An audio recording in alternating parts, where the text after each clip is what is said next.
Hello everyone. I hope all are doing good.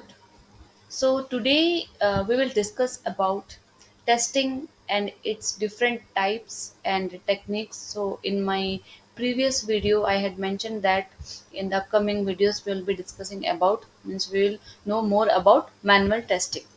So first of all we'll go through what is testing, definition of testing. So like firstly, what is a software?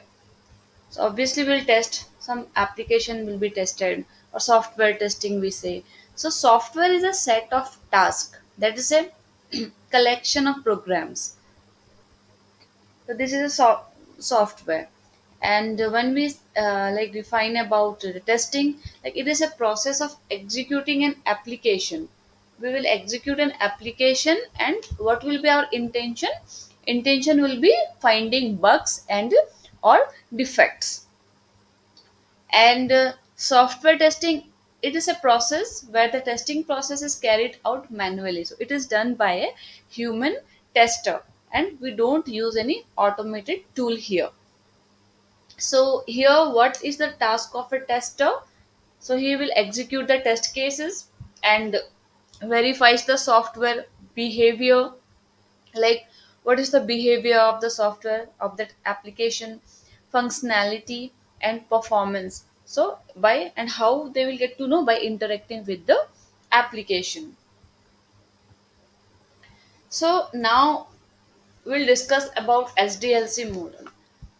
So mostly SDLC model is being used in testing. So there are other models as well.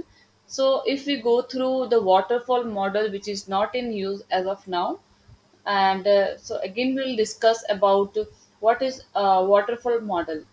So it is a linear model because the flow comes from top to bottom. So in waterfall model, like requirements will be collected, and after that, like requirements are collected, it will be freezed in the waterfall model. So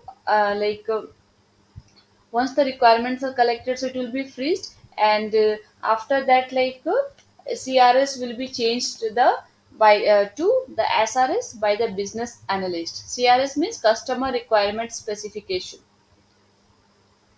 So this is the waterfall model. Then again the design will be decided, and in one go we will not be able to change in between. It is not possible because the requirements are freezed in this waterfall model.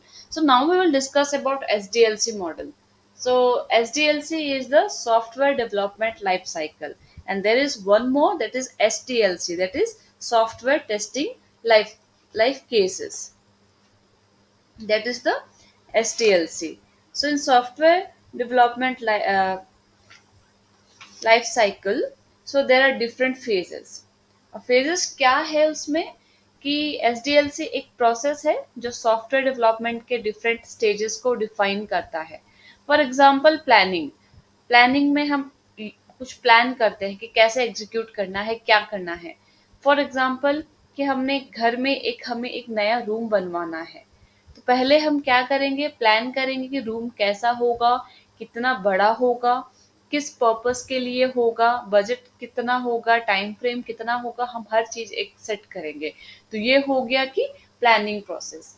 फिर हमारा आता है जैसे requirement process भी आता है, design phase भी आता है. डिजाइन फेज में हम एक आर्किटेक्ट को बुलाएंगे कि जो रूम का ब्लूप्रिंट बताता है. तो ये स्टेज में हम सॉफ्टवेयर के स्ट्रक्चर और डिजाइन को डिटेल में प्लान किया जाता है, कैसे सॉफ्टवेयर का लुक और फील होगा और कैसे हम काम करेंगे, ये सब डिफाइन होता है. सो उसके बाद आता है डेवलपमेंट फेज.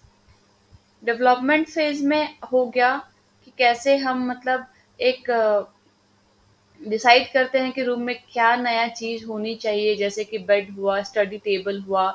तो हम स्पेसिफिक रिक्वायरमेंट लिस्ट करते हैं ताकि कंस्ट्रक्शन पे के टाइम पे कोई कंफ्यूजन ना हो. कंस्ट्रक्टिंग स्टार्ट होता है. इम्प्लीमेंटेशन, जैसे कि रूम का कंस्ट्रक्शन शुरू होता है तो फिर वर्कर्स ब्रिक्स लगाते हैं, पेंट करते हैं, तो ये आ गया कंस्ट्रक्शन पार्ट. तो इस स्टेज में एक्चुअल कोडिंग होती है, सॉफ्टवेयर को बिल्ड किया जाता है. फिर मेंटेनेंस फेज होता है कि फिर टेस्टिंग फेज भी होता है इसमें, जैसे कि रूम बनने के बाद हम चेक करते हैं कि सब कुछ ठीक है या नहीं, कोई लीकेज तो नहीं, डोर्स प्रॉपरली बंद हो रहे हैं या नहीं। तो सॉफ्टवेयर को टेस्ट किया जाता है ताकि बग्स और एरर्स आइडेंटिफाई करके फिक्स किया जा सके। फिर मेंटेनेंस फेज में अगर रूम में फ्यूचर में कोई प्रॉब्लम आती है, जैसे पेंट खराब हो जाता है, तो हम उसे रिपेयर करते हैं। तो सॉफ्टवेयर में भी सॉफ्टवेयर के लॉन्च के बाद उसकी रेगुलर मेंटेनेंस की जाती है और अपडेट्स और इम्प्रूवमेंट भी दिए जाते हैं। तो इस तरह एसडीएलसी मॉडल एक सिस्टमेटिक अप्रोच प्रोवाइड करता है जिससे सॉफ्टवेयर डेवलपमेंट का प्रोसेस ऑर्गेनाइज्ड और एफिशिएंट होता है। तो ये है एक लाइफ बेस्ड एग्जांपल के साथ में मैंने एसडीएलसी मॉडल को एक्सप्लेन किया है। Next is characteristics of manual testing. तो फर्स्ट है कि ह्यूमन इन्वॉल्वमेंट। मैनुअल टेस्टिंग में ज़्यादातर knowledge, experience and intuitions human testers का, ताकि वो बग को आइडेंटिफाई कर सके। फ्लेक्सिबिलिटी होनी चाहिए, ज़्यादा फ्लेक्सिबिलिटी होती है तो मतलब ऑटोमेटेड टेस्टिंग से ज़्यादा, और टेस्टर इजीली मतलब चेंजेस को भी अडॉप्ट कर सकता है, कोई भी टेस्ट सिनेरियो हो या रिक्वायरमेंट हो। और ये एक एडहॉक टेस्टिंग है, यहाँ पे टेस्टर्स लोग एडहॉक टेस्टिंग परफॉर्म कर सकते हैं, जहाँ पे सॉफ्टवेयर बेस्ड जो एक्सपीरियंस होता है, कोई भी मतलब स्पेसिफिक टेस्ट प्लान के बिना रैंडम टेस्टिंग भी हो सकती है। तो ये हुआ कैरेक्टरिस्टिक्स। अब टाइप्स ऑफ सॉफ्टवेयर टेस्टिंग, यहाँ पे फंक्शनल टेस्टिंग है, नॉन फंक्शनल टेस्टिंग है और मेंटेनेंस टेस्टिंग है। तो फंक्शनल टेस्टिंग में आता है unit testing, integration testing, smoke, UAT, localisation, globalisation. तो यूनिट टेस्टिंग में क्या होता है, there are small level of break down codes, codes को स्मॉल उसमें ब्रेक डाउन किया जाता है, तो सिंगल प्रोग्रेस होता है। फिर इंटीग्रेशन टेस्टिंग होता है कि one module is passing into another module, जहाँ पे एक मॉड्यूल दूसरे मॉड्यूल में पास होता है, that is integration testing. Smoke testing हो गया कि बेसिक फंक्शनैलिटी इज वर्किंग और नॉट। हम स्मोक में क्या देखते हैं, बेसिक फंक्शनैलिटी जो होती है वो काम कर रही है या नहीं। आफ्टर दैट यूएटी है, यूएटी में use this is user acceptance testing, तो it is acceptable by the user और नॉट। लोकलाइजेशन है कि local country can use the software, so suppose TikTok is banned in India for example, तो India में हम उसको use नहीं कर सकते हैं, वो अदर कंट्रीज में अगर बैन नहीं है तो दे कैन यूज। हो ग्लोबलाइजेशन में भी ऐसा है कि software is used globally, whole country can be able to use it. तो ये हो गए कुछ functional testing. And non functional testing क्या है, non functional testing means like we don't check the functions but focusing on the limits, जैसे कि performance हुआ, एंड्योरेंस हुआ, लोड, वॉल्यूम, स्केलेबिलिटी और usability. Performance like performance testing हो गया कि वेब एप्लीकेशन के ऊपर काम होता है। एंड्योरेंस टेस्टिंग हो गया कि लोड टू द सिस्टम और मतलब for elongated period of time. और लोड टेस्टिंग हो गया कि कैपेसिटी और उसकी स्टेबिलिटी अपन चेक करते हैं। वॉल्यूम टेस्टिंग हो गया कि it is with the data, can't handle more data, मतलब वो ज़्यादा डेटा हैंडल कर सकता है या नहीं। स्केलेबिलिटी हो गया कि it can work with and number of users, एक लिमिट होती है कि 100 यूजर से यूज़ कर सकते हैं, तो स्केलेबिलिटी वो एक लिमिटेशन चेक करती है। और यूजेबिलिटी हो गया कि यूज़र फ्रेंडली है। यहाँ पे मेंटेनेंस टेस्टिंग मतलब कि सॉफ्टवेयर को मेंटेन करना, करेक्ट करना। तो यहाँ पे रिग्रेशन टेस्टिंग होता है कि regression testing focuses on side effects. और maintenance testing like deploy the software to the customer, user guide should be there. तो सॉफ्टवेयर हम डिप्लॉय कर देते हैं और वहाँ पे यूजर गाइड भी साथ में देते हैं कि समझने में कुछ दिक्कत नहीं आए। सो ये फंक्शनल और नॉन फंक्शनल टेस्टिंग के, मेंटेनेंस टेस्टिंग के हम कुछ टाइप्स के बारे में हमने डिस्कस किया। अब आया कि difference between a project and a product. Project और प्रोडक्ट के बीच में डिफरेंस क्या है? जैसे कि अगर प्रोडक्ट बेस्ड कंपनी हम बोलते हैं तो we will develop a product based on market requirement, that is a product based company when we say.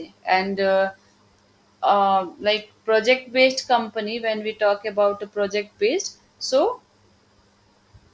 it will be like a software is developed according to large customer needs. Project means it is based on the requirements of large customer, and once the software is developed, then it is sent to the market for selling it. And the third will be like software will go through certain stages in project. It is like requirement, design, code, testing, etc. So, and product, as I said, larger requirement organization, and we directly give it to the customer, and it is for customers requirement. Like project is like stitching clothes, and product means ready made clothes. We keep the software ready and we provide it to our client.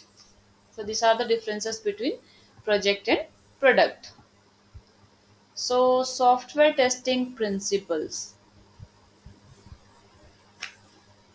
Software testing principles. First principle is like software shows the presence of defect. So whenever we test an application, we will definitely a software will not be bug free. We need to will get means it is not 100% bug free. And second is exhaustive testing is not possible. So we will test like the functionality of a software in every possible manner, whether it's a valid or invalid. So that this is exhaustive testing. Early testing means we will find the software. There are some like some early test activity we will perform. Defect clustering means so a number of like small number of module in a project can contain most of the defects. Like we can't ignore anything, like we need to check each and every part of a software, so that it might happen like कोई भी एक part मतलब कोई भी application का एक part में भी वो हो सकता है, डिफेक्ट हो सकता है. So this is defect clustering. So pesticide paradox. So repeating the same test cases again and again. We will so once we repeat the same test cases again and again, then it there are no chances like chances बहुत कम होते हैं कि bugs मिलेंगे, नए bugs मिलेंगे. तो हमें फिर से टेस्ट केसेस को रिव्यू करना होता है और कुछ नए ऐड करने पड़ते हैं, अपडेट करने पड़ते हैं सो दैट हमें बग्स मिले. सो testing is context dependent. Software कैसे डेवलप हुआ है, किस कॉन्टेक्स्ट पे, वो भी इम्पॉर्टेंट है. तो अलग अलग सॉफ्टवेयर अलग अलग मतलब अलग अलग सॉफ्टवेयर का अलग अलग टाइप ऑफ टेस्टिंग परफॉर्म होता है. एग्जाम्पल ई कॉमर्स साइट का जो टेस्टिंग होता है वो एंड्रॉयड एप्लीकेशन का टेस्टिंग से डिफर करेगा, सेम नहीं होगी उसकी टेस्टिंग, उसके test cases, test scenarios. Absence of false error fallacy.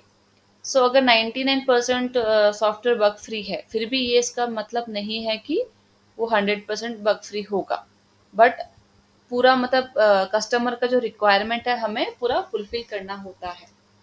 हम कहीं भी मतलब बग को लेके रिस्क नहीं ले सकते. सो मैनुअल टेस्टिंग टेक्निक, ये कुछ मैनुअल टेस्टिंग टेक्निक्स है. सो फर्स्ट हो गया बाउंड्री वैल्यू एनालिसिस, और उसके बाद आता है इक्विवेलेंस पार्टीशनिंग और डिसीजन टेबल टेस्टिंग और यूज केस टेस्टिंग. तो first will discuss about boundary value analysis. यहाँ पे बाउंड्री वैल्यू एनालिसिस में लाइक वैलिड इनवैलिड इनपुट्स दिया रहता है, तो हमें उसके अकॉर्डिंग टेस्ट किया जाता है. और ये टेक्निक्स के बारे में आगे in the upcoming video will discuss more on that. Equivalence partitioning भी, उसमें भी जैसे 1 to 100 तक हमें मतलब वो लेना होता है, इनपुट लेना होता है। अगर मोर देन 100 लेते हैं तो वो मतलब निगेटिव पॉजिटिव टेस्टिंग उस हिसाब से हमें एरर बताता है। तो मतलब बाउंड्री वैल्यू एनालिसिस हो गया, range of data verification, data को हम किस रेंज में वेरीफाई करते हैं। और इक्विवेलेंस पार्टीशनिंग हो गया कि वैल्यू ऑफ डेटा, मतलब दो कैटेगरी में हम वैलिड इनवैलिड करके डिस्क्राइब करते हैं। एंड डिसीजन टेबल टेकिंग हो गया कि हम कंडीशंस रखते हैं उसमें। और यूज टेस्ट केस टेस्टिंग हो गया एग्जांपल, लाइक कोई भी एक मैनेजमेंट टेस्टिंग है project management tool by executing different test cases, अलग अलग टेस्ट केसेस जब हम एग्जीक्यूट करते हैं तो वो हो गया यूज टेस्ट केस टेस्टिंग। और ये टेक्निक्स हम separately we will discuss with some live like real based example, life example. Testing artifacts, testing artifacts में है टेस्ट प्लान। टेस्ट प्लान क्या है? It's a document which contains the plan for all the testing activities. कोई भी plan होता है वो contain करता है, जैसे कि उसमें एक टेस्ट प्लान से document which will describe scope, approach, resources and schedule of intended testing activities, and it identifies test item होते हैं, the features to be tested, क्या क्या features test होना होता है, the testing task होता है, and who will do each task, roles and responsibilities, and any are there any risk and its solutions। So test plan में क्या क्या होता है? For example it includes heading, revision history, table of contents, introduction, scope, approach, overview, different types of testing that will be carried out, and what software and hardware will be required. So there will be issue, risk assumptions, and sign off section. So this is the test plan। And test case क्या है? वो एक document है, वो step by step process describe करता है how to test the application. और test case में it includes like test case ID, steps description, expected output, actual output, pass और फेल रिमार्क। जब हम एग्जीक्यूट करते हैं तो अगर कोई बग नहीं मिला तो वो पास होता है, फिर हम उसका आर्टिफैक्ट्स लेते हैं। तो ये एक प्रोसेस है। ट्रेसेबिलिटी मैट्रिक्स, जैसे कि जो भी रिक्वायरमेंट है हम टेस्ट केस के साथ में मैप करते हैं कि टेस्ट केस में ये है और रिक्वायरमेंट ये है, तो सेम चीज हमने लिया या नहीं। बग रिपोर्ट क्या है? जब भी डिफेक्ट मिलता है वेब एप्लीकेशन में तो हम उसको रिपोर्ट करते हैं उस बग को, तो वो हो गया बग रिपोर्ट। तो हम जीरा टूल मोस्टली यूज किया जाता है। अभी मैनुअल टेस्टिंग प्रोसेस में test planning, test case design, test execution और टेस्ट रिपोर्टिंग, टेस्ट क्लोजर, ये हो गया मैनुअल टेस्टिंग का प्रोसेस। टेस्ट प्लानिंग क्या है? जो भी हम टेस्ट प्लान करते हैं इनिशियल स्टेज होता है। टेस्ट केस डिज़ाइन हो गया कि हम जब भी कुछ डिज़ाइन करते हैं टेस्ट केसेस लिखते हैं, जिसके भी टेस्ट केस क्या है वो सब अभी मैंने समझाया। तो टेस्ट एग्जीक्यूशन क्या है कि जब हम कुछ भी एग्जीक्यूट करते हैं उस एप्लीकेशन को, फिर हमें लाइक बग मिलता है, नहीं मिलता है, अगर बग फ्री है तो मतलब वो 100% बग फ्री हो गया एप्लीकेशन। तो ये प्रोसेस है। टेस्ट रिपोर्टिंग क्या है? और ये it refers to the documentation and communication of the test result. जो भी डॉक्यूमेंटेशन होता है या टेस्ट रिजल्ट का कम्युनिकेशन होता है वो रिपोर्ट करते हैं। And related information after executing test cases manually, जब भी टेस्ट केस मतलब एग्जीक्यूट करते हैं मैनुअली। टेस्ट क्लोजर हो गया कि it refers to the process of formally completing and concluding a testing phase और प्रोजेक्ट। तो टीसीआर बोलते हैं, टेस्ट क्लोजिंग रिपोर्ट। तो टीसीआर क्या होता है? जब पूरा एग्जीक्यूशन हो जाता है, हमारे पास आर्टिफैक्ट्स आते हैं तो हम वो आर्टिफैक्ट्स अटैच करते हैं, फिर हमें साइन ऑफ लेना होता है स्टेक होल्डर से, क्लाइंट से। तो साइन ऑफ मिल जाता है, मतलब उसके आगे फिर और कोई कुछ मतलब एड ऑन नहीं हो सकता। That the testing of that application, वो प्रोजेक्ट कंप्लीट हो जाता है। तो वो हो गया last part of testing, test completion report. फिर यहाँ पे साइन ऑफ लेना होता है, और उसके बाद में ये एक एंटायर जो प्रोसेस है, मतलब मैनुअल टेस्टिंग कहाँ से शुरुआत होती है और इसका एंड कहाँ तक जाता है। और अभी bug, we were discussing about bug, error. तो बग क्या है, मतलब एक जैसे कि उसमें एरर या फिर हम डिफेक्ट बोलते हैं या फिर फेलियर बोलते हैं। अब जैसे कि बग और defect means expected value not equal to actual value. हम जो एक्सपेक्ट कर रहे हैं और जो एक्चुअल वैल्यू है अगर वो सेम नहीं है तो then we call it as bug. Error, error भी होता है लाइक अगर कोई कोड एग्जीक्यूट होता है तो प्रोग्रामर कोई मतलब मिस्टेक फाइंड करता है in coding part, that is error. Failure is like during utilization, if customer facing any issue और प्रॉब्लम।